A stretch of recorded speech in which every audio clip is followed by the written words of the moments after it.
Greetings, and welcome to A Year of Movies, a Planet Geek production. For this project, we are using the Ivan Walters reference book of 365 films to watch on the day they happened. Each day, we watch a movie associated with the date we are watching it on. And as it is the 14th of July, we are going to be watching Fair Game from 2010, directed by Doug Liman and starring Naomi Watts. So to begin with, before we actually get into my knowledge of this movie, looking up this movie, there are a few movies that have this title, and none of them, while they all are called Fair Game, they have nothing to do with each other. There are a very wide range of different versions. But when I saw the poster for this particular movie, it sparked a bit of a memory. And I think this is a movie that I probably saw when it was released on DVD, because at the time when it was released, I was more than likely working as an assistant manager at Blockbuster. So that is more than likely the reason why I ended up seeing this movie, because I definitely did not see it in the theaters because of its real world political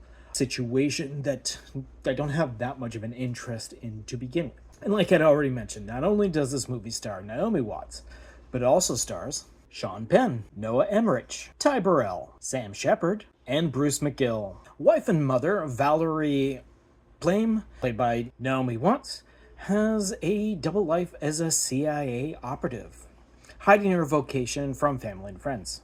Her husband, Joseph Wilson, played by Sean Penn, writes a controversial article in the New York Times, refuting stories about the sales of enriched uranium to Iraq. Then Valerie's secret world and work and identity is leaked to the press, and with her cover blown and other people endangered, Valerie's career and personal life begins to unravel. So to begin with, Naomi Watts and Sean Penn do a spectacular job. They're very intense at this very dramatic storytelling of true events, which is kind of an interesting little device that this movie takes on. Constantly mentioning actual political names in the here and now of the movie itself and how they deal with it and whatnot. The movie actually, at the very end, coming up to Naomi Watts sitting down to make her statement in front of the press, as it cuts to actual news footage of the Valerie Plame making the statements. Now, it has an interesting feel and look to it of a late 2010s movie and whatnot. Sorry, an early 2010s movie where it's a lot of handheld and it's a lot of movement in the camera, which was the thing at the time.